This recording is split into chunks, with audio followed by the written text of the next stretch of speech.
Jeniande bayoti mayo kumbale mo ganduni. Ejario ganduni. Megelo ramba yo chumalinke zompe yo jeniande. Pap nun ke ngoda yi zompe yo gandunu. Okorvatu bayo merkati monono ganduni. Jabel bayo yimbil de katemeno ganduni. Tabungon bayo ndana dotu pano jeniande. Jeniande ndana dotu pano korvatu yo. O korvatu bayo ndare jini ramo korvatu. Bay komi bayi papa bayo tabayo. In Los Angeles, in California. That is Sunuker, Sunuker.fm. Sunuker.fm is a radio that was led by, started by our brother Njawajop. I always say his name because what he's doing is amazing. And today we have a guest that is Baba, Mr. Clarence Baba Eziokwwu Washington, that is here in Los Angeles, California, and that is one of our elders, a fantastic man that we invite today. And the topic will be Black History Month. We are heading on Black History Month, and he will tell us so many things, so many stories, so many uh, is someone with so much wisdom. He's one of my mentor. I'm so happy to see him here today. Mr. Washington, good afternoon, Baba. Good afternoon, and how are you this morning and this afternoon?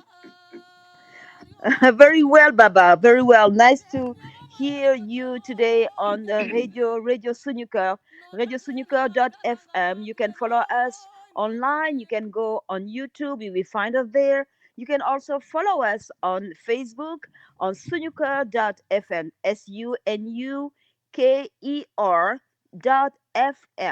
Mr. Washington, thank you Yes. for taking the time today on a Saturday to talk about Black History Month. But before we start anything, would I want you to talk about yourself first? Who are you, Mr. Washington? Who is Baba Eziokwwu with the name Eziokwwu Washington and the meaning of Eziokwwu Washington? Well, I was born in South Central Los Angeles, Watts. My parents are from Louisiana. My lineage is African American and also American Indian. Living in Watts, going to school, living in what I call apartheid LA. We're definitely segregated in Los Angeles. People don't talk about that. And moving on, going to high school, college, or going to the military as a Vietnam veteran, continuing on a spiritual journey after leaving Vietnam and becoming more in tune to, more embedded into my culture. Was introduced or became good friends with the Igbo community and stayed connected to them. And then as a person traveling as a design engineer with the company that was Telemedia International out of Italy, met another one of my buddies who's passed is Dr. Chimeka Obi. We became very kindred spirits, and I was adopted into their to their community over 20 some years ago. And as I was brought in as and went followed a path of I'm a retired engineer, by the way. I went into the path of spirituality, looking at countries that I've been in. I was in India for a month and running global travels, and then continued my sojourn, understanding spirituality not only from a Afrocentric perspective, but also from an indigenous perspective, having reverence of Mother Earth. Then I was ordained a minister, and that ordained name was Clarence Eziokwwu Washington. I'm also a pastor there. And then moving at the same time, moving along spirituality, became engaged in what I call I'm also an Akan high priest, and I deal with ancestor and understand the spirituality behind that. And then moving on to doing stuff in the community, our company was in education, dealing with critical thoughts. We were in 106 different school districts. In that format, I met Bumble. She became one of my educators, as well as our community outreach person. So we have a strong kindred relationship there. And being, I'll call her my daughter from Senegal. Okay, and looking at the world need and speaking from that framework, because I don't consider myself an African American. I consider myself an American African. African being the noun and American being the adjective that defines the noun. A lot of people may disagree with that, but that's who I am, how I think, and how I like. I will engage what I call a Socratic type of discussion if need be. But for the most part, being a person 76 years old, have a total of 10 grandchildren, community activists, and then working for and also working in historical locations like our first Black Township in California. Been married 46 years to my beautiful goddess, and I recognize that she is my life source. So, recognizing all that, I hope I gave you a small image of who I am, what I've done, and what I continue to do. Was that sufficient enough for your response? Absolutely. Well, that's amazing. You said exactly what who you are, how I met you, I who I know, how I know you in the community. But you just make it, you just brush it because you didn't say we're gonna push on that, because there is so many things that you have done in the community at Lemont Park, where your place was a hub for Black people, African descent, with so many pictures, people coming from all over the world meeting you there. And that's a portion of your life that I would like to, that we would like to hear from, that we like to hear about. Your print into Lemart Park, that we call the African Village, for more than 16 years. Well, being in the Merck Park, recognizing that we were an educational center, and moving that to become what I call a cultural focal point, where different people come in from different countries would come in, and to be introduced to me, and I would make acquaintance with them. And it was a proud place to be. People would come in and automatically come into the Merck Park and look for Baba. But it was a blessing to know that the word was out there that was basically like a cultural hub. I mean, we had people coming in from Nigeria, Ghana, South Africa, Uganda, Kenya. So it was a pretty good hub. Then on what the center was, we actually opened up spots in the location there, and people would come in and they would work the best that they could to engage in their realm of expertise. That was South Bay Inner Chamber. We had one of our Misty was actually an attorney, and she had a spot in the office. Bamboo had a spot in the office. We had Mr. Q had a spot, and we had another Miss Waller had a spot, and we also was trying to moving that to become a technical center as well. But things didn't happen the way they happened the way they were to happen according to divine design, and which gave me an opportunity to work with the Kingdom Day Parade. Did that for 6 years out of Leimert Park, and that was, as you know, Kingdom Day Parade is one of the largest parades on Kingdom Day out of Los Angeles. So, and then working with other groups, Women for Wellness, Nappy Roots. Regina Kimball was the CEO of Nappy Roots and had the hair shows that were downtown, also in at the beach and other places. My Nappy Roots was Nappy Wood is Regina Kimball. She's the CEO of that, and doing the hair shows and working with health. And then moving to create a hemp for healing clinic, dealing with oils, and also looking at the holistic way of healing down that path. So I do and understand. There was just a matter of about 2 months ago, we lost one of our herbal giants. That was Dr. Goss, and I was asked to be the spiritual leader and also the facilitator of that wonderful event, knowing that he was a true master, known globally, next to Dr. Sebi, with Dr. Goss. His daughter is actually now in Ghana, Dr. Karida. So again, so all these things is going to improve humanity. That's something I've always looked to do, and looking to be a conduit, not so much for me, but learning to become more selfless. You know, thinking more of others and less of myself, and looking how to be a benefit in raising people or be of assistance to people. That seems to be part of my calling, and it seems to be a purpose that I become more in tune to my, as I go deeper in my psychological thought, my spiritual thought. It kind of gets me geared up, because I do a lot of ceremonies honoring our ancestors, and I've been called to host and engage in giving credit to those who come before us and the shoulders that we stand on. So that's the new, or the other path that I've continued to walk in parallel to. So Baba, this is amazing. I'm here. Yes, I was listening. I'm so it's a blessing. In fact, when Baba said bamboo is me, in fact, bamboo is my traditional Senegalese name.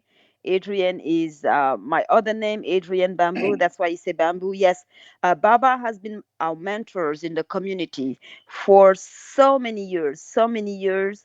And something that you hear from him, and we don't talk about it, is he says something. He said that he is also a native indigenous people from the America. And we usually think that indigenous people are people with who are a certain kind of skin color, and you're a black man, native indigenous Indian, as you people said, when we know that is not Indian. Each one has a tribe, a nation. I don't call them tribe. I say nations, because they are people of indigenous people are nations. Uh, I'm curious to know more about that. I'm curious to know. Well, if I look at the indigenous side, on my grandmother's side, she's from the Reeds, from the Wolf Clan. And remember that people have to understand from a historical perspective, the five major tribes were all slaveholders. People don't recognize that and understand what that meant. And so the idea that when the immigrants start coming over, based upon the Monroe Doctrine, folks, there was a lot of land grants, and white folks were coming over, and to get on the registry, they would pay $5 to get on the registry. That's what you call a $5 Indian. And so they're on the registry. So you can see the actual tonation of the American indigenous folks were a dark-hued people. And through miscegenation and the lightening of so most Indians you see today seem to be very fair in complexion, opposed to the original folks that were very dark-hued in their design. So, and again, the way that there is still a small tension between, if you talk about the African, and if you look at the Seminoles, or a combination of African. And so the idea of the Coati, of the Cherokee, and the distinction, because the Coati was actually the African and the Indian, so the offspring was considered Coati in Oklahoma. And so you have that lineage to where now that the American nations are going into to the gambling component, a lot of these casinos, that they've kicked the African to the side. And so there's a lot of contention there, and they're demanding we should be also part of that process too. So understand there's still biasness going on, and there's a reason for that. People have to understand that that started back, and I'm going to tie that to the spiritual component, because if you think about it, people don't recognize or don't want to recognize, and say, well, what am I talking about? And how do we talk about spirituality? How does that get into the picture? And then we go back to say, well, how did that start? You know, and why did Pope Nicholas said the sixth says, well, go ahead and go to Africa and gave Africa to Spain and to Spain and that's other country, Portugal. And so the bottom was looking at not so much um, the people, but the soul part. And that was the expansion of hegemony going into Africa, exploiting Africa, taking the concept of the African, the Black Christ, and making it more Eurocentric based upon um, um, the artist who gave the Angelo and the Holy Family, which are Eurocentric in design. So that moved toward a spiritual whitewashing of our theology. So that's a whole Socratic discussion in terms of how we see want to be seen.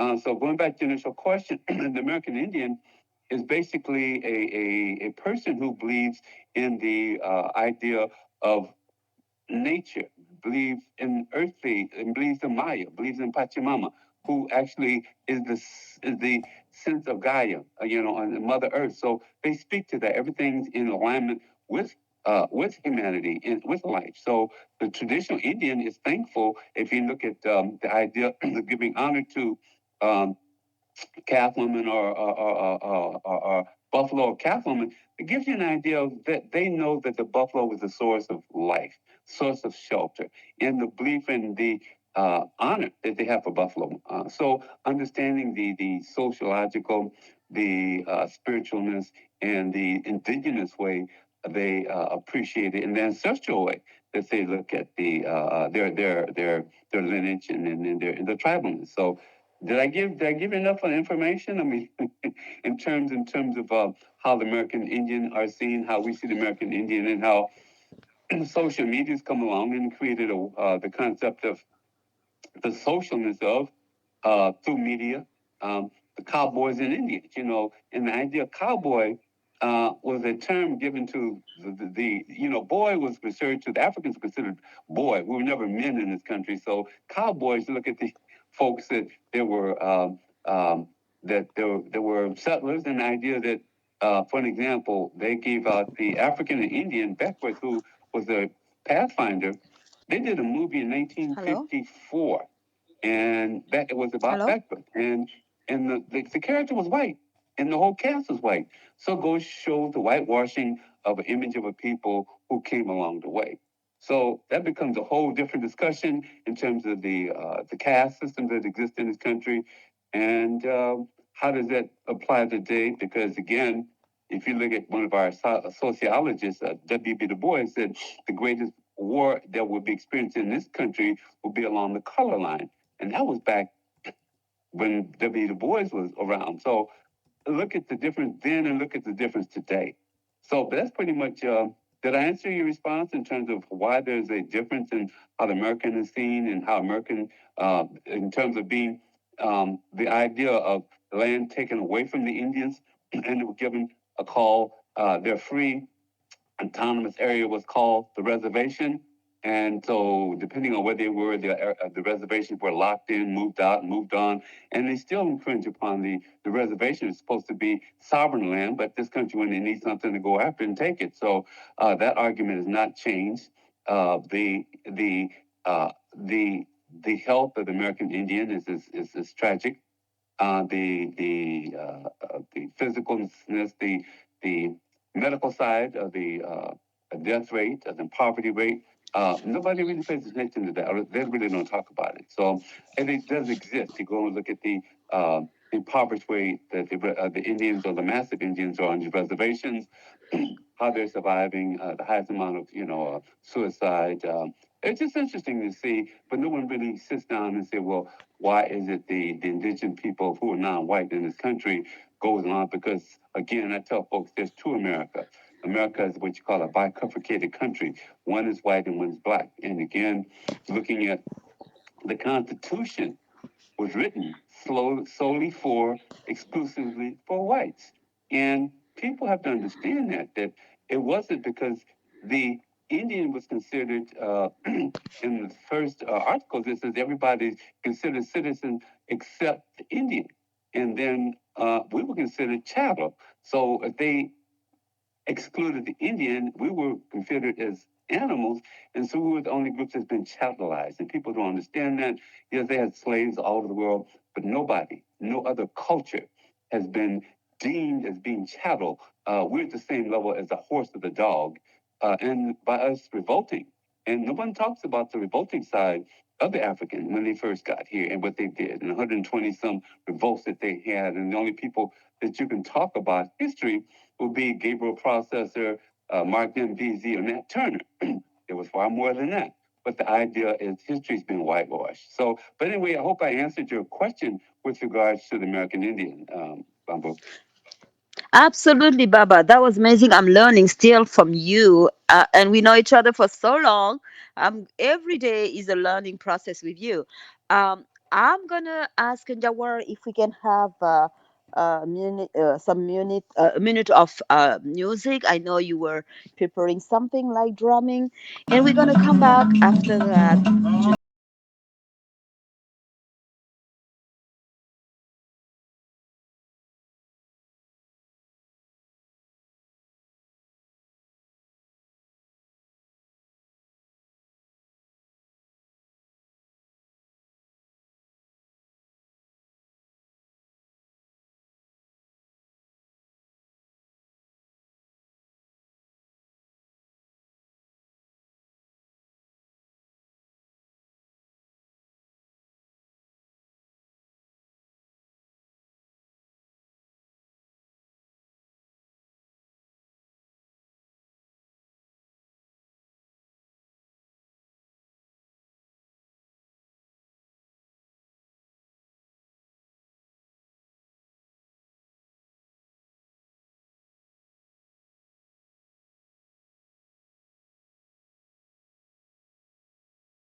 Go ahead, Baba. I'm sorry, I just cut you.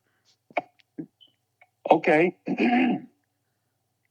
Yeah, You want we are to? back on Radio Sunuker today from Los Angeles, California. Our guest is Baba Ezioku Washington with his whole name like Clarence. We call him Baba because Baba is an elder. Baba Ezioku Washington. He went to Ghana, to Nigeria. He went to Ghana.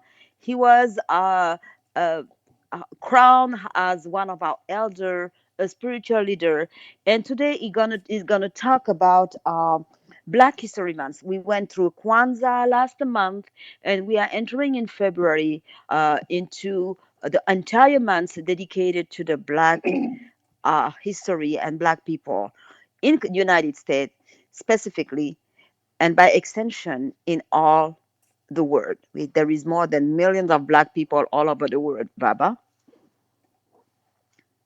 Are you there? Hello? Can you hear me? I can hear you. Can you hear me now? Yeah, yeah, absolutely. Go Oh, ahead, okay. Baba. So, um, I'd like to engage in a thought process as we talk about our history, our story, and it's not no mystery. So, if you imagine standing on a corner, holding your laptop, waiting for a light to change and look at your watch, and chewing on potato chips, and a car go past, and the light turn green, and what does that, and what do all these have in common? Everything I mentioned speaks to was invented by the African, the slave. I mean, there was something like the inventors of were made this country what it is, over 250 products and inventions. And remember, the patent office was not established until 1790. And that was way after when the Reconstruction took place, because after 1865, 12 years, the African developed colleges, schools, and continued to contribute everything that we have. For an example, when you pick up your telephone, folks think, well, that's Alexander Graham Bell. No. Glenville T. Woods, he was the one that designed the telephone systems and 50 patents that's associated with that. And if you look at your computer, Mr. Barnes and also Mark Dean were the ones that designed the back end of the computer for your connectivity. Mark Dean was one of the chair CEO of IBM. So there's a lot of things that we have to understand that Blacks brought to the table, but history has been whitewashed. And we need to understand the unwashing of it and understand the source of the invention. I mean, from every time you get on an elevator, think about who actually designed the elevator. How was it possible? You know, how did Mr. Miles design the elevator? Okay, think about that. And that's something If you can you give do. me The a car, minute, I Mr. am Johnson, on the other but side with the radio, but I'm gonna call Mr. you Ford right back. he got notoriety, but he didn't Okay? design an Okay, automobile. because you So can we're hear the going to radio look in at the other these side, but things I'm gonna call you back. that made it possible for us to go forward, and we have to understand who the idea of thought, mind, body, and soul. You know, the medical doctors that we had, the groundbreaking look at William D. Hill, the heart surgeon, and I believe there was a sister, I can't think of her name at the moment. Also, she did a successful heart surgery, and then you have Ben Carson, the brain surgeon. So we have a lot of firsts, but people don't realize that we've contributed a lot to this country and given to history that you do and still have today what I call apartheid academics. And everything has been put on a Eurocentric mindset rather than a humanistic mindset. Give us credit to where credit's due. But you see these things that even I tell folks, or most folks may get upset with me when I tell them that, oh, you look at the idea of the Statue of Liberty. I mean, it was a gift. That Statue of Liberty was a gift to us in 1884, and it was designed by Mr. Bartol. The design was Afrocentric in its design, and it was not so much the freedom and freeing of slaves. But if you look at the original statue, how it was transformed to look like what it does today. And I tell those, don't just trust me when you go to New York and you go to the statue, see, well, her footing is on broken chains and how that's been shifted. So again, the whitewashing of the definition of we have something that speaks to liberty. And again, the idea of what you call preachers of protest. We go back in time. It's phenomenal of the folks who were the preachers of protest, prophet and protest. We have so much there in terms of the Mr. Garnett, Delano, and then you look at the idea of the David Walker publishing, you know, the Walker's Appeal. He was assassinated because he was saying we want to be equal. And so he spoke to back in the day. But no one really talks about that. But again, I tell folks from a historical perspective, if you aren't mindful of history, you're doomed to repeat it again. And you look at 1877, when Blacks, Jim Crow was installed.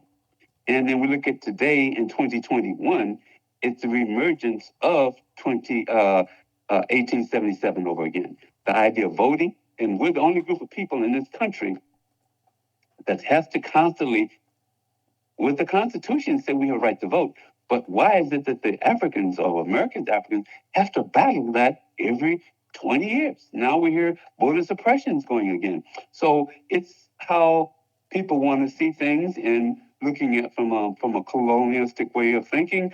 I'm not a colonizer, but we need to let our children know the art and the significance we bring to this country.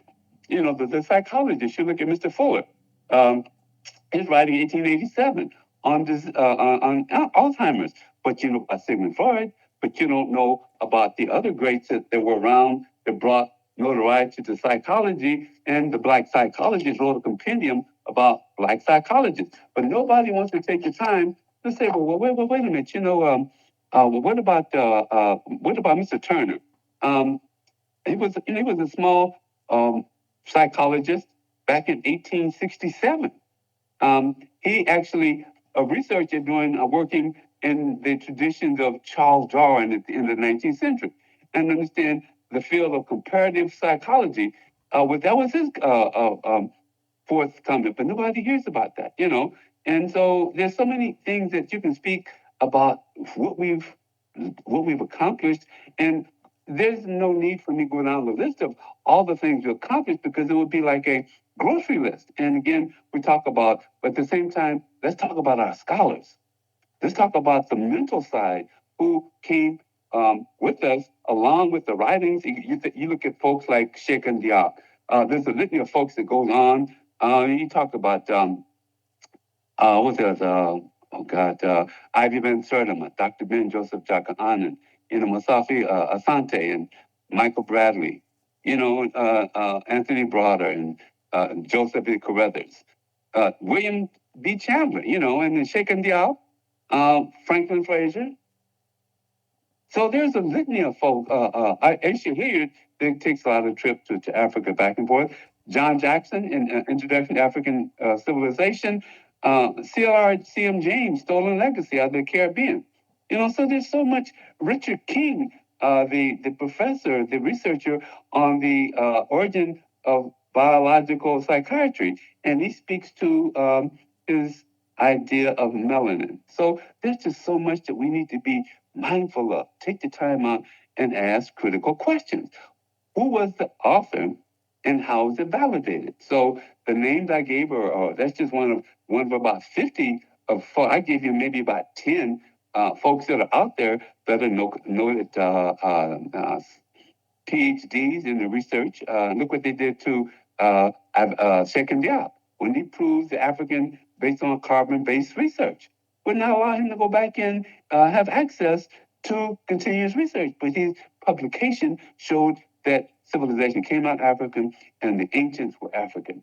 So people have to understand the idea what it is to be Afrocentric in a mindset and not look at what you call a colonialistic way of thinking. So there is, I call the Afrocentric way, or the Bantu way, or the Eurocentric way. And those that continue to go to sophisticated colleges stay and move to a Eurocentric way of thought rather than an Afrocentric thought, which becomes a barrier. Because again, if I use a term, Descartes, who's the 15th century philosopher who says, I think, therefore I am, speaks in the singularity. The great Amenemope says, I am because we are, therefore I am, speaks in the collective. So there's diametrically two spectrums. One is singular and the other is communal. And so when you hear the term Bantu, what is Bantu? I mean, the Bantu is seen thing. That's basically seeing spirit and experience spirit. So we have to look at the Bantuan way of embracing each other and not trying to satisfy and reflect what we're not. Even the idea of the theological thought being black in design, and people get upset when I tell that. I'm an ordained minister. I look at truth too. And if we understand the concept of Judaism, Moses the lawgiver, and also Genesis in Scripture says he was educated in the mystery systems. And again, long before 3,000 years before Moses come along, it was inscribed in temples, Ma'at, the law of truth. So if there was 42 and he was educated and gives you 10, so that's a different story, but that's researchable. It's factual. It's not an assumption. It's not one of conjecture. It's reality. Recognize the greatness that we bring to the table, and not. And again, the continent was going through severe problem about whitening up. You know, skin lightening was an epidemic problem in the continent of Africa, and the idea of becoming more Eurocentric than Afrocentric, denying who you are, and the richness of melanin. And, you know, melanin is the source of life. I mean, Dr. Wright did Dr. King did a whole study on that. So understanding, even folks say, well, what about the idea of India? Well, India basically was considered Ethiopia West. And so, who were the Indians? Who were the Dravidians? And the idea of speaking Hind, because they could not say it was the Sindh River, and they couldn't say Sindh because Hind, so it became Hindu. And who is the Hindu? The Ethiopian. And then the Aryans come through, they create the caste system, and they made it dominant. So you can be a Sudra and untouchable in India. And Rashifar, the PhD, who's actually a Panther, and put the notion of how the untouchables are still in that same caste system today. It's based upon color, it's based upon caste, and again, the world still Eurocentric. The world is divided by color. The lighter you are, the more accepted you are. The darker you are, the more rejected. So that is a abnormality that exists. And why does it exist? Because it's still perpetuated. And again, the standard of beauty is how beauty is in the eye of the beholder. And so we have to understand, what do we need to go forth? How do we tell our children that they're the source of greatness? That we are the source of civilization. We're the source of thought, the source of engineering. You think about the Ethiopian carving out, and obviously the churches out of stone. That's phenomenal. So, you know, and again, we know the pyramids cannot be reconstructed. The mathematical genius to have, and the fact that they were not slaves, they were engineers and workers. Come on now, but it's been put in place where they were slaves. Well, everybody's slave, and you know, there's a Slavic word, and so it's not Afrocentric word. So we have to understand how the brutalization of people became acceptable. You look at the idea of taking Africans, and Obang was one of the African, Twan, that was in a zoo. So in New York. And so so there's so much we can talk on, and trying to be broad in my understanding economics, what we get, what we do, and then how we succeed, but the way we look at each other and treat each other. Which is an idea, the notion where Africans and African Americans don't get along. Well, there's two elements to that. Number one is the cultural understanding and lack of understanding. So I tell folks, number one, when you see a lot of Africans come over, they're educated, and education is their source. And again, that was a thrive with the emancipation of blacks, building colleges over 100 black universities. But why is it that we, looking at the black today, we're at the lower end of the spectrum? Why is that? Why, as the subjugation continues on today, why do we want to assimilate in our best accomplishment when we look at people in community and clans by staying who we are and should be staying who we are, but trying to integrate into the mainstream? We lost three things that defines the people. One is culture, education, economics, and politics are the four elements that define the culture. And so again, we look at the African American. What are we missing? Okay, we see as time goes on, we understand there's kind of a deculturation. We're trying to we become more fashionable. What's fashionable today? The concept of family, that was the building blocks of the American back in the day. But we have less family. The idea of family is becoming fragmented. It's not bedrock like it was when I was growing up. So the idea of politicking, there's been a shift into that. You had to look at the old mindset where the politician would have his community first and politics second. But today, politics is about relationships and putting subject culture aside and say we're all human. So that becomes a way of kicking us to the curb. We're still, number one, we're looking in this community. Sometimes I get a little upset when I say that there's three things that the African Americans still fighting for in this country. One, Jesus, jobs, and justice. And again, what is justice about? We're still fighting for justice in this country because of the unbalance in the way this community continues to be treated. And at the same time, jobs, we're still fighting for jobs, creating jobs, and how we're the first to go. And so recognize when we had our own, we see the way the America does not like us to be successful, has never wanted us to be successful. That goes back to the different 65 different townships that were built by the liberated slave, the African, were all under some form of subjugation. The idea of Indian Red Summer, 21 riots across this country. And again, you look at people that don't talk about the contribution of the Harlem Renaissance, Hubert Humphrey Harrison, the Black Socrates, the idea of thought, the Harlem Renaissance. Then where are we today? And I look at it from a standpoint of, at one time they could say we were the healthiest people on this earth when they brought us over here, enslaving us as indentured, as slaves.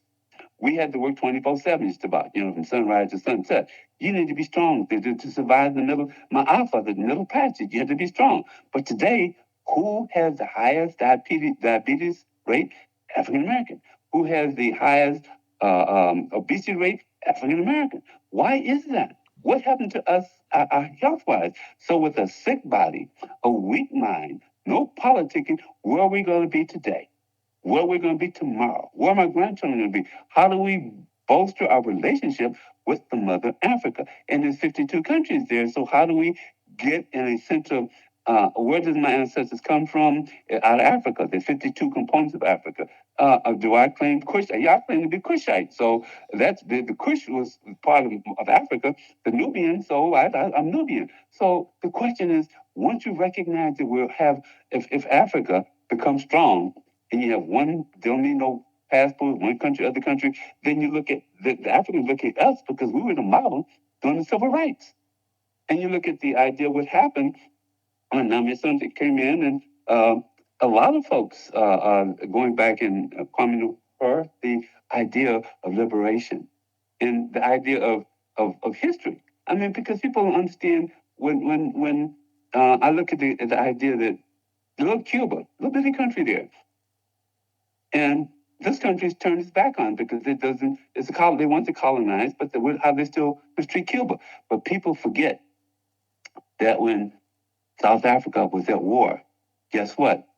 Who sent all those troops to Africa? Castro in Angola. So when Mandela got out of prison, where's the first place he went to? He didn't come to America. He made a beeline to Cuba. And one of the premises when the South Africans lost was the fact that Mandela needed to be free. So there's a lot of things people need to look at things in depth. So again, we saw the African, what did South African do? He gave up, we'll have joint liberty, but y'all can keep the resources. No. But anyway, there's just so much to continue talking on in terms of education. Why are we being dumbing down? Yes. You look at the idea of education, the fact that history-wise, if you can't read a book or write a book, then where do you lie in the spectrum of today's technology? We need to be highly technical and looking what's required. So what does history teach us? If you don't learn from yesterday, from the past, you're in terms of repeat it. So there's a lot of things that we want to talk about in terms of the historical township of Allensworth. That's a prime example. I'm working as a person working in that township, and it was established by an ex-slave who rose up to be a colonel, and it's still existing today, but it's a historical town. So probably a lot of questions you probably ask, but I can go on and on without giving a matrix of what we've been doing, and I gave you a list of professors out there. And that's only the tip of the iceberg. So the idea, and if you go back into ancient writings inscribed in ancient texts, was know thyself. Queen Hatshepsut, know thyself. And once you know yourself, you empower yourself. So a lot of that speaks from an ancient perspective, from a modern perspective, and also from a future perspective. Because we know about the concept of Jim Crow. What about the new Jim Code? That's another way of using technology to subjugate people. That's a whole different topic within itself. So, I mean, Yes, Baba. Yes, you're yes, absolutely right. That's exactly what's happening. Technology are pushing some narratives. You go on social media, you want to talk about something regarding Africa. You know what's happened. Somebody will block you, or we tell you that you say something that is wrong, and during a month, the group is doing that, and then we ban you for a month and bring you back because they're saying that the information that you are spreading is fake information on social media, a group that is well known. We were talking about it with Black people, well known to block Black people for talking about their history. And also some other people who are here, you see, they are bots who, wherever you speak about the glory of Africa, they will come with a certain rhetoric. Like last time, I was talking about Egypt, how Ethiopia and the kingdom of Kush were the place where the kings and the queens were coming in for Egypt, because Egypt were not white. Egypt has been colonized by the Arab and the European. And something that is factual is there are 2,000 pyramids in Sudan alone, yes. Because Sudan was part of the kingdom of Kush, where the pyramid were there. When you have Queen Hatshepsut, you have also Ethiopia was part of it. Kandake, Makeda Kandake, that was Queen of Sheba. In 2,000 pyramids versus 200 pyramids in Egypt. And Egypt is so loud about talking about, we are the Egyptian, we are the one, blah, blah, blah, the pyramid, forgetting that the pyramids were built first in Kush, because how you can have 2,000 pyramid in Black African places when you have only 200 is what they call today the Middle East, the Maghreb that didn't exist before. All the line when you have Morocco, Mauritania, Morocco, Algeria didn't exist. It was so insignificant, with no power there. And today they are the one who are loud, are telling that they are they are the Egyptian. They are the one who are here and taking credit for that, when we know Sheikh Anta Diop talk about that. Today they say, oh, Sheikh Anta Diop couldn't even prove it, because they said that, oh, he couldn't even have a scholar prove it in front of his scholar. I say, wait a minute. His scholar were French white people who were so racist they couldn't accept a Black person who was telling them the truth. They never accept his theory. I went to his funeral in 1986 because his kids are my friends, his two sons. But it was how they refuse to Black people, including even our president, our President Senghor, even the first Black congressman, Blaise, how they cut him for becoming the president, the first Black president in Europe.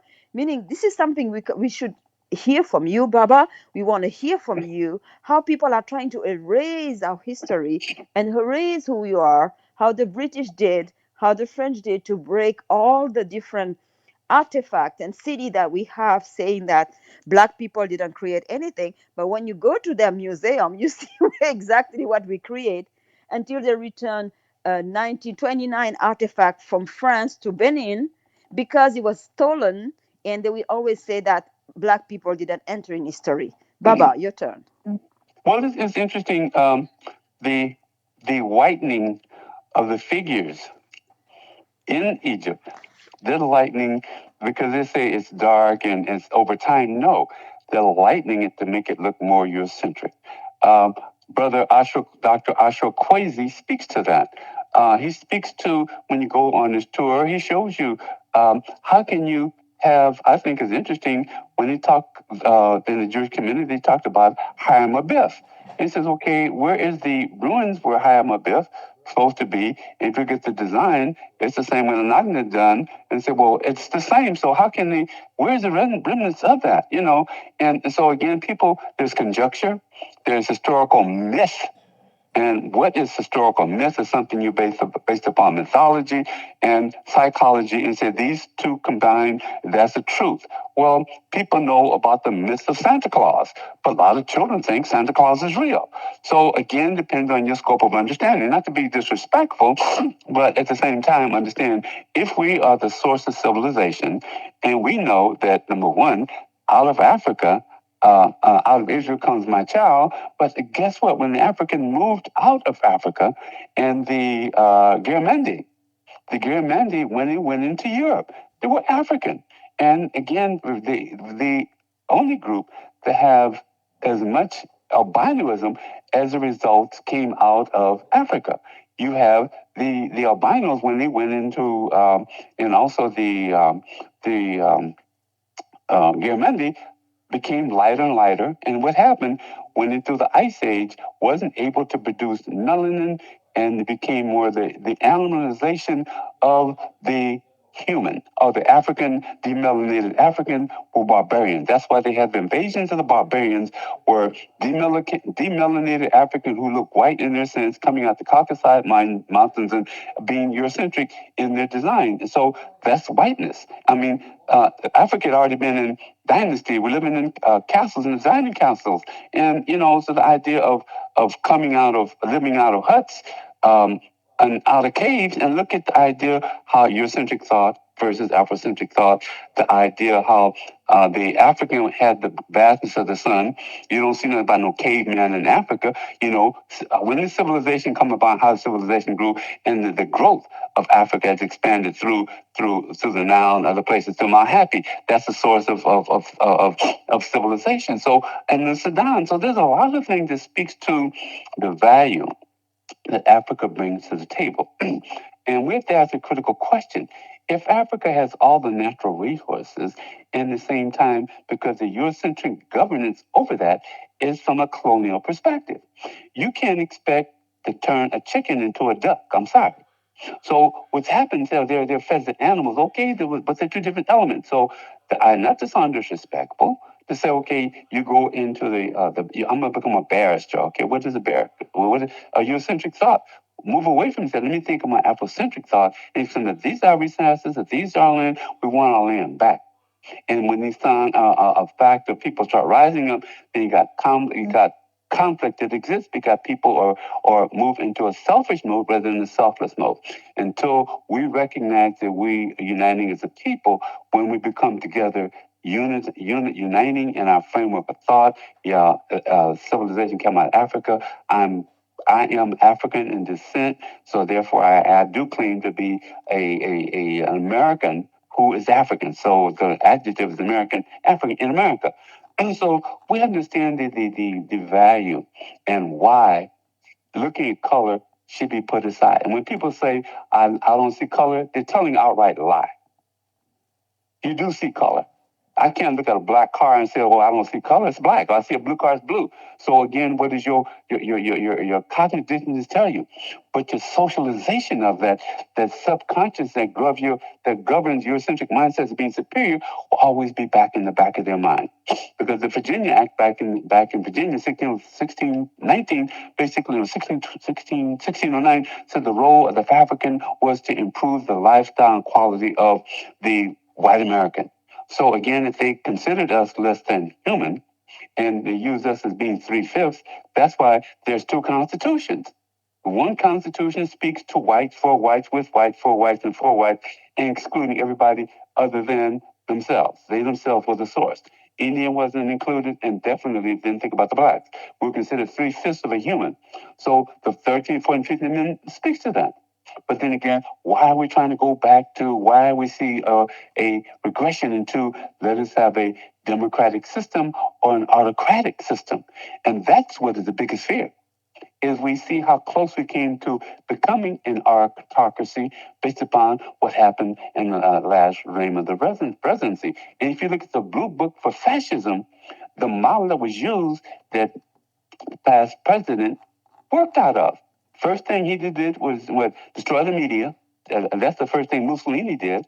And then you go through, you take over corporatocracy, then you move to the political science and get control of the courts. And so that's just to continue on. Had he had another reign at this, would be an autocratic society. But people don't understand how close it was. That was an assault on the White House. And history tells you. They revolt against England because of taxes. But when racists, this country, 70 million folks are still bias toward culture. And Malcolm told us that. And so other folks told us as well. And then even Du Bois said this is a bifurcated society, and the greatest wars in this country will be fought not against economic because along the color lines. W. Du Bois said that, years and years ago, centuries. I mean, not a century, but a while back. So the idea, what does that mean? What is the color line? How the segregation still be coming as a source of the day? Eurocentric mindset still being in place. So we need to look at going beyond that to building. How do we build a constituency that, number one, again align us to our consciousnesses and its cultures of people? Embrace that our greatness, embrace and understand each other rather than thinking, well, Africans want to be dominant. No. Because you look at a person who comes over to this country who's educated and want to get ahead. And there's criticism, those who aren't less educated, looking at, well, they're different, no one's better than them. No, it's a question of how you see them intellectually, how people are seen measured, not so much intellect, but how you embrace it. Because different countries have cultures. And so if I say Senegalese, there's a culturalization, you have a culture, a language, a dress, a dance, a music that's associated with you. Nigerian, Kenyan, all these are culture, but there's a certain tribal way that governs that under certain culture behavior, dress, language, and then music. So if I come to America, what is America? Hot dogs, baseball, and ice cream. So what's the culturalization of America? It's a combination of all other, the Poles, the Europeans. And to think about it, European fought Europeans. The World War I, World War II, Europeans, we have to understand that, but the idea, but then how they treated us when we went to war, and so again, I tell folks this, people may not want to realize it. I say, I'm a Vietnam veteran, and going to Vietnam, not only did we have to fight the con, we also had to be mindful of the Klan. There was a dual war that's going on. People never talk about that. So I could be very agitated about what people want a pie in the sky mentality, but aren't willing to work for it. You got to put sweat into it. You got to show that we used to have a work ethic that was not compared to none. But we're losing a lot of that. Now we're moving to a form of entitlement. We're entitled to this because great grandpappy was a slave. Well, where's your sweat equity? Where's your intellectual equity? You don't deserve, you have to work to get what you need. But we need to constantly train the idea of the mass chasm that exists culturally is that dealing with our young millennials, because there's a form of indoctrination and entitlement that drives the behavior in this country. And this is coming global. And I tell folks, when we recognize there's a step in the right direction when, number one, George Floyd, when not only the assassination of George Floyd, but then when people in China say Black Lives Matter, when people in Europe says Black Lives Matter, when this country say Black Lives Matter, but the question, how's it being measured? How are our lives being measured?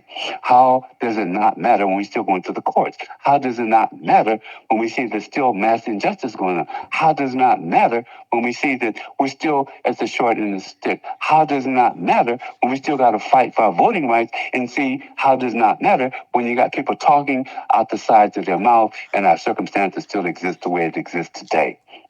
We need everybody's Malcolm within themselves. And to pit the two, Malcolm versus Martin versus Booker T versus Du Bois, that was the perception. But they needed both. And that's what we understand. We need both to move along. But we don't, we have that introductory discussion around, well, Malcolm was this and King was this. But the bottom line is by any means necessary. But we have to understand what that looks like. Now, you see that to me, I'm seeing the oppressive way blacks are still being oppressed. It's not really changed. The economic exploitation still exists. They talk about buying, redlining, buying homes, denying black loan. It's back again, and it's never really went away. But it's become more pronounced with regentrification, meaning white folks can't afford to buy houses in affluency, so they come in and see, buy up those places, and people buy them out, sell them out, lose them, and they come in and they change the culture shift. So there's a lot going on in this country, and it's kind of sad, but then people need to be vigilant about what needs to take place. Baba, this is exactly what we were talking about last time. Thank you so much for being here with us today. May I keep you a little bit more because there is so much to say. We have to brush also what you are preparing for Black History Month. Myself, what I said is because I am from Senegal, right? So in Africa we have now 55 countries. 55 countries. Uh, 3,000 a nation. I don't like to say tribe because they are nations, and 2,000 languages. People will tell you, Right. oh, you guys are Yeah. learning foreign language. I always tell them language came from Africa because we have so many genome of language in Africa. When in fact, when you say each country is somewhere else, you have one language. Right. At the same time, to be honest with you, I have to learn on my own about Black history, African history. I remember when I was at school in kindergarten or first grade, my teacher said, "My ancestor, she asked us to learn my ancestor, the Galwa." I said, "Listen, my Mm. ancestor cannot be the Galwa with their blonde hair, white Mhm. skin, black like me. You want me to say that?" Yeah, I was just like punished for that. But I decided to learn from books. I was every time Yeah. in books. And what I've learned from the books was, when I say I want to go to see the Burundian drummers, the royal Burundian drummers, I'm going to go to this country. I'm not going to go to this country. I was maybe 5 years old, 6 years old, Uh-huh. 10 years old. And I did. But the situation is in Africa, we don't learn about the real history. We don't learn about the real Black history. We brush it and we teach us only the battle that African was trying to do with the resistance and the European who beat us and turn us into, the colonialism. Always show African and African descent like people who are not wealthy, who never invent anything, and that's go on and on. And whenever you try to contradict that, you see some people falling on your shoulder, hardly on, I'm stubborn, this kind of person, they don't touch me at all, they don't even impact what I'm to continue to do. How can we bring African descent? Because some people in United States, they say I'm not African descent. I'm black, but I'm American. And how? Yes, you were born in America, like me. I say, I was. I was born in Senegal. I cannot say I'm 100% Senegalese. I was Mm. born in Senegal from African descent because my ancestry come from Egypt, Ethiopia. I did my DNA, of course.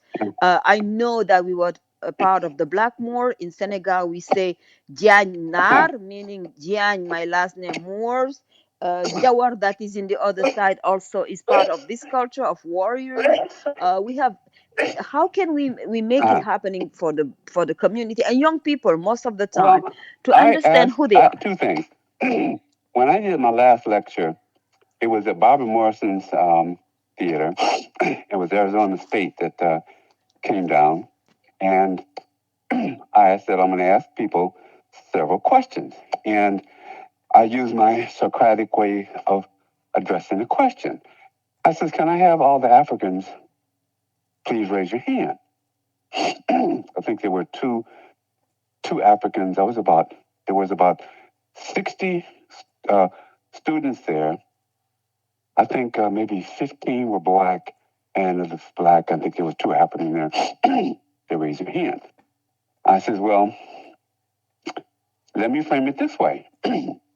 If civilization started out of Africa, and then I'll ask the question again, um, can I have Africans hold their hand up?"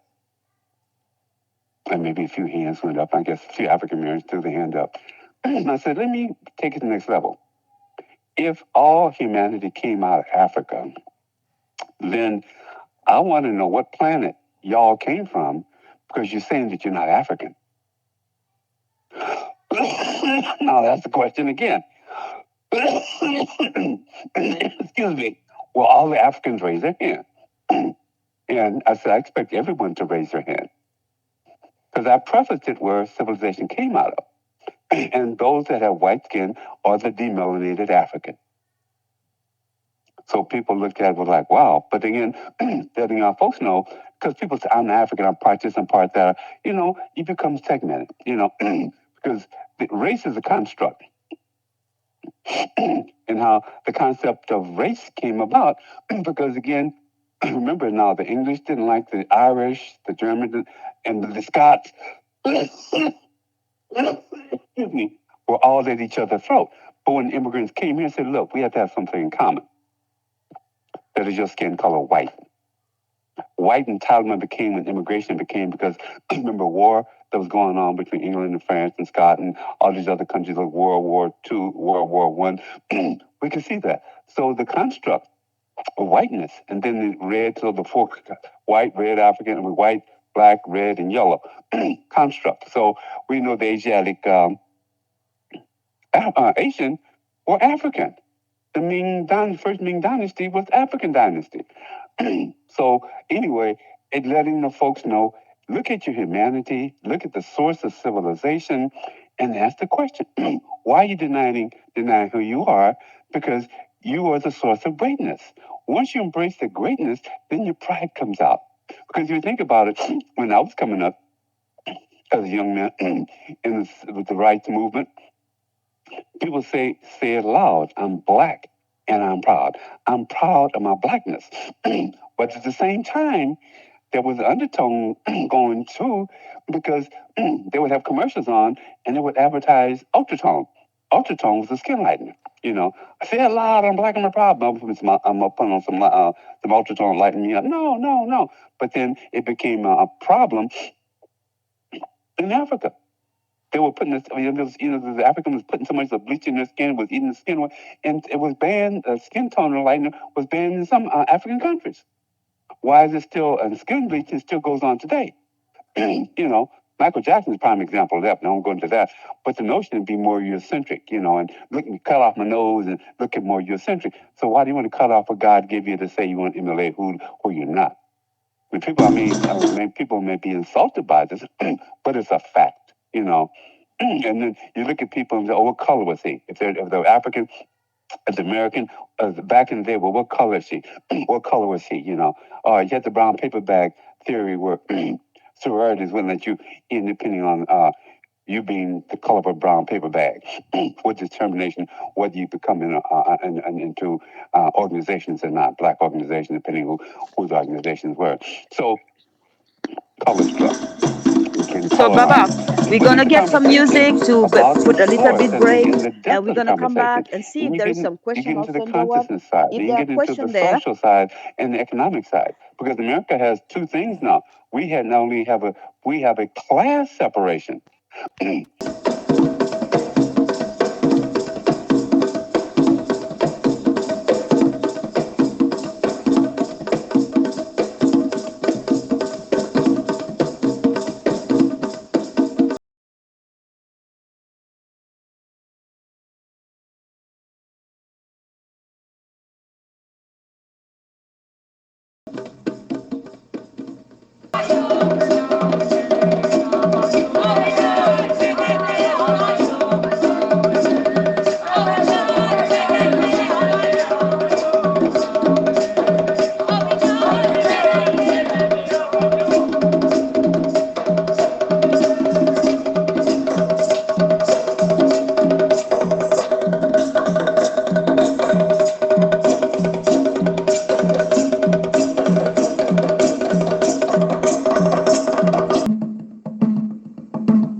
The next two are And you are the one who chose this music. Uh, can you tell us a little bit about this music that you choose today? well, the two things I wanted to get the feel of music, and so me being a spiritualist, I picked music out of Ghana and also out of Nigeria. And one of the songs was called Basa Basa, and the other was called Shango. So, and the Juba Juba dances, I think, was out of Nigeria. So I picked the two different countries, and the songs in the background was kind of a divination song, and so kind of brought the drum because the drumming is the key. So I just wanted to move forward because everything comes out of the heart, and the heart reflects in the drum. So I was thinking about, it's interesting because I was thinking about, and I was my prayer, and I said, I need to bring something that can speak to a purpose, and even the one with the chant. And so what is Shango? Who is Shango? Ifan way of coming forth. And so we just wanted to bring a spiritualness in terms of the drum, the source of the drum, and the countries that the drummers came out of. Well, that's amazing, Baba. And also, I was also talking about definitely the way many things that we see in our life, like the red light, like the post box, office box, like the computer, like the internet, like even Starbucks. But the Starbucks logo are African daily. Like I know that Starbucks is a copy of Mami Wata. Then they went to do Ariel, and everything has been copied from the pattern you were talking about.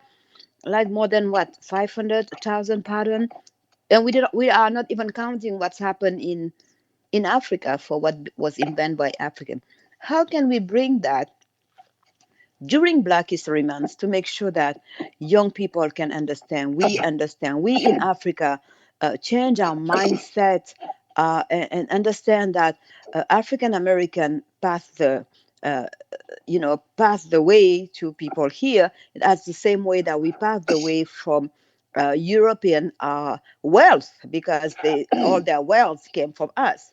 Baba. Well, I tell folks, number one, being a minister, okay, um, in my homiletical discourse, and I tell folks, you gotta look at something that reflects you. And when you don't look at something that does not reflect you, cause cognitive dissonance, which can be a psychological problem. So again, I tell folks, if you look at even in not to be misread, but in Revelations it said the color of Christ was burnt brass and lamb's wool. Burnt brass is midnight black, and lamb's wool is nappy. So, but I got a picture of a blonde-haired, blue-eyed person with swaying hair and a stringly beard, and said, "That's your Jesus, that's your Lord." No, wait a minute. This don't look like me, so that becomes a way of, I call it theological apartheid. That's not the true source. So if you know what the truth is, if it's written in black and white, the same the image of is red and blue, then why am I going to say we're chartreuse and it's violet? No. Take for what it will begin, it becomes indoctrination and governance. It becomes the idea how I can get spiritual control over you.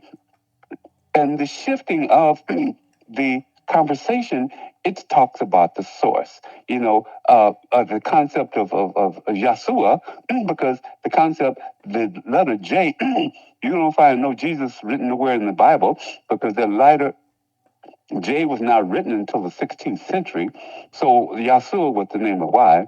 Yeshua ben Joseph, get the idea of him being called a rabbi, and the culture said that there was around the Jewish people then, not so much the people that call themselves Jewish today, because the theology. If I'm a Christian, or as Dr. Ben would say, the idea of being Christian is one thing, but if I'm a governance of Christendom is something else.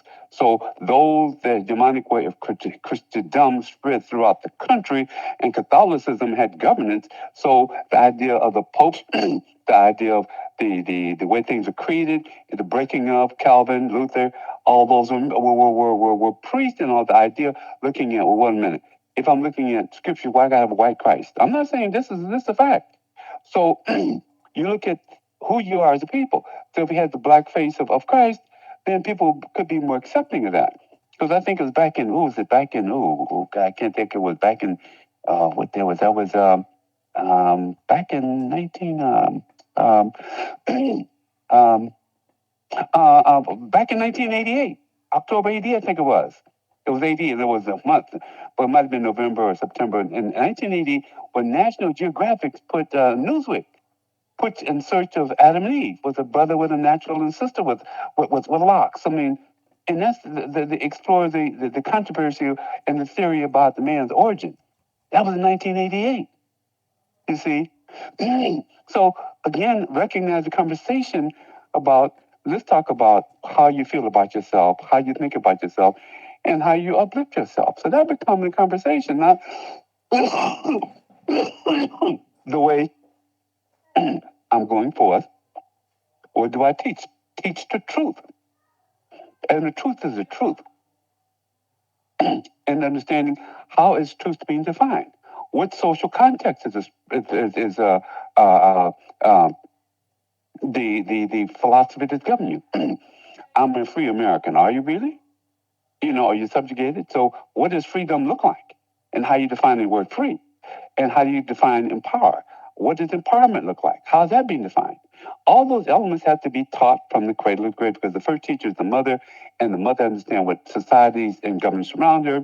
But when you take and you demify your woman, ostracize your woman, then it's different from like your Emmett Till, who was dragged through because they call reckless eyeballing and whistling, and the subjugation of that, the mother of civil rights that took off behind the creative civil rights movement, because of the laws, looking at the white women and all this other stuff, was a source of lynching and hanging. And everybody, the towns that we had, that we that we have that were the bombing of Oklahoma.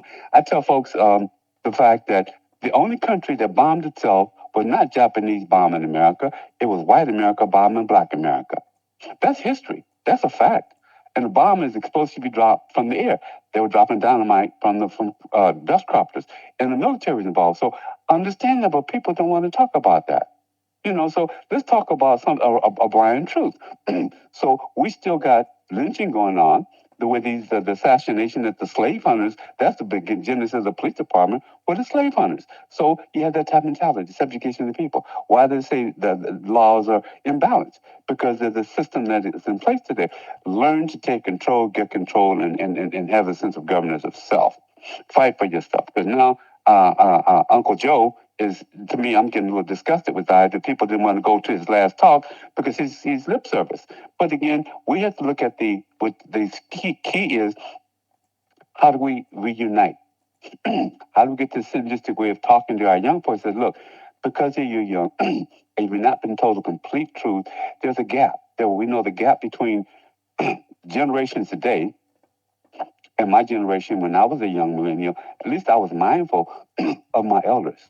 When you got people saying the elders don't matter, then wait a minute, why did you get that? Because the one thing in this country, we have to recognize that 30 years, I'm saying not 10, 30 years with the drug issue coming down from the president, the Contra, and all others that devastated the black community. The three strikes, which devastated the black community. The Moynihan report, which came in and talked about that became gospel in terms of women kicking the man out, and the woman became subsidized in terms of getting money from the government, saying you get what government will take care of you, but you can't have the man in the house, breaking up the family.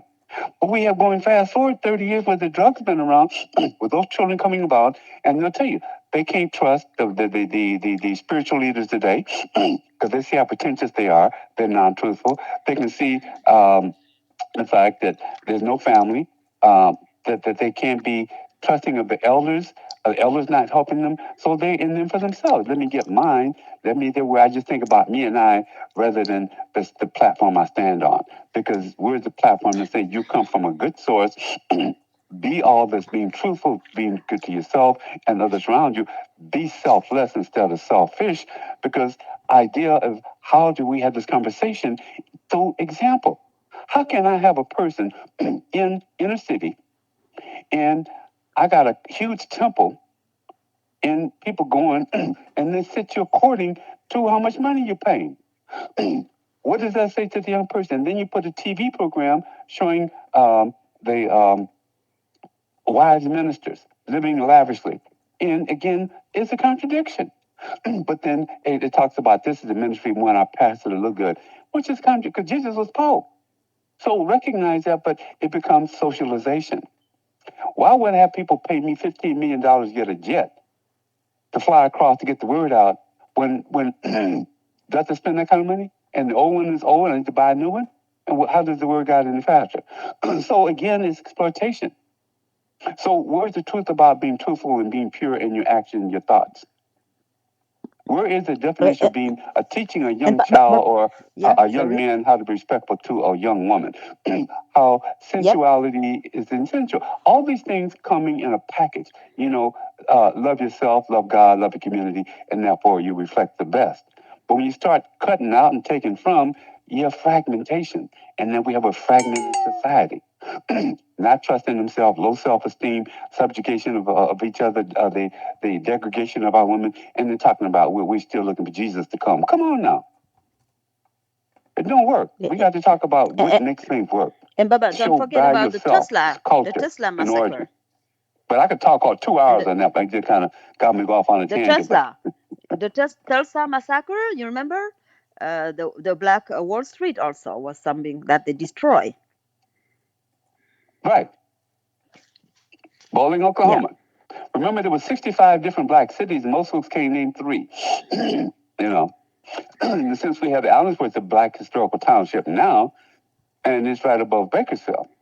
Everything's getting more folks to come there and grow that out. There's a lot of things that could be done. Reconnection to. It's being reconnected to.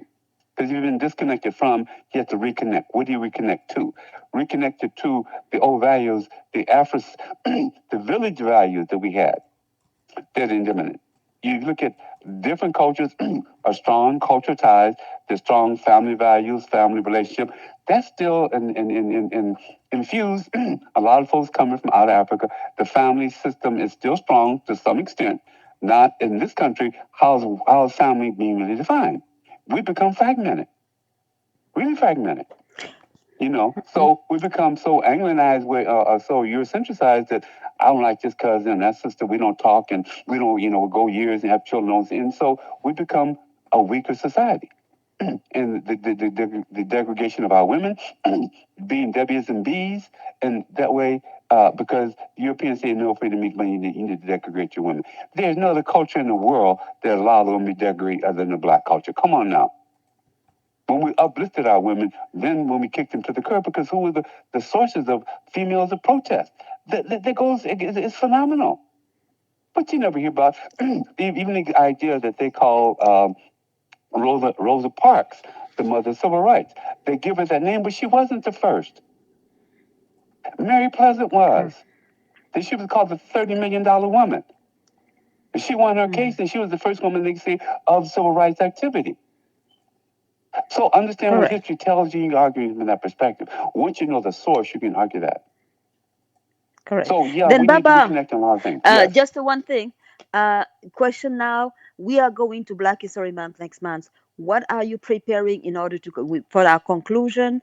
What are you preparing, and how we can assist you into this? We're honoring Black history. We're having something in our Black township. It's going to be edutainment. Come out, connect you to become a member. And I tell folks the only way you have authority is based in numbers. If you become a member, and that gives us manpower to demand stuff from the state. When we don't demand stuff from the state based upon the amount of attendance. And so the state kind of kicks it to the curb because people go out there and it's not as festive as it once was. Folks got older and folks stopped coming. But if you go back and make it mandatory, now you demand to have presence there. You have membership, and we can make higher demands on the state, the governor, and political body. So that's the point. Coming February, then we got the Gospel Fest coming up in March, the African Festival in April. So there's a whole thing getting ready to come back, and we'll be posting these things. But become a member, think more about the Black Townsends and the circumstances of Africans in this, Americans in this country, our dilemma, our struggles, our sacrifice, and ultimately our success. Well, Baba, thank you so much for being with us. Normally, our program is 1 hour. It was so amazing having you that we went through an hour and a half today. You are such a resources, and you teach me more today with Jawar, who is in the other side. Jawar, we didn't hear from you. Any question there in the audience? No, any question? If not, we're gonna finish with Baba. Baba, can you tell us where we can find you also? Because I know you Well, they have can give them my email. you Give have them my email. okay, okay, then we're gonna do that. Send your email and make sure that people can connect with us I'm on Facebook. at I'm on Sunuker Facebook. I'm on. Give them my Facebook page. Facebook. Yes, Ezioku, Clarence Ezioku Washington, Yes. on the WECAN Foundation. That's the program that he has also on Facebook. You can find it WECAN Foundation on Lemont Park. He's an amazing man. Some resources. He has a lot of resources. If you can go to his office, to his place, you will see his corner with African artifacts. We sit there and talk days. Thank you for being with us, Baba. Thank you. We're going to reproduce Thank that. you. We're going to talk about, Thank you. yeah, Can I get a go copy ahead. of this message? Absolutely. We're going to send you a copy of that. And also, we're going to invite you again when we be at ALLENSWORTH we're going to do a live at ALLENSWORTH during the Okay. festival. Yes, we're going to come there. I'm going to be there to interview people also during our program. There Baba, you have a go. great That'd be work. It'd be weekend. the second Saturday in February. Yes, and have a nice day tomorrow. Monday is Martin Luther King Day. MLK Day is now official holiday. Same than Kwanzaa are both official holidays Right. for our community. Thank you again, Baba, for being with us. That was Radio Sunuker.fr. Thank you. Merci. Bonjour. Merci. Au revoir. Jabel bayo yimbil de katemeno ganduni tabungon bayo ndana dotu pano jeni andi ndana dotu pano korvatu yo o korvatu bayo ndare jini ramo korvatu bay komi bay papa bayo tabayo ye janu ye janu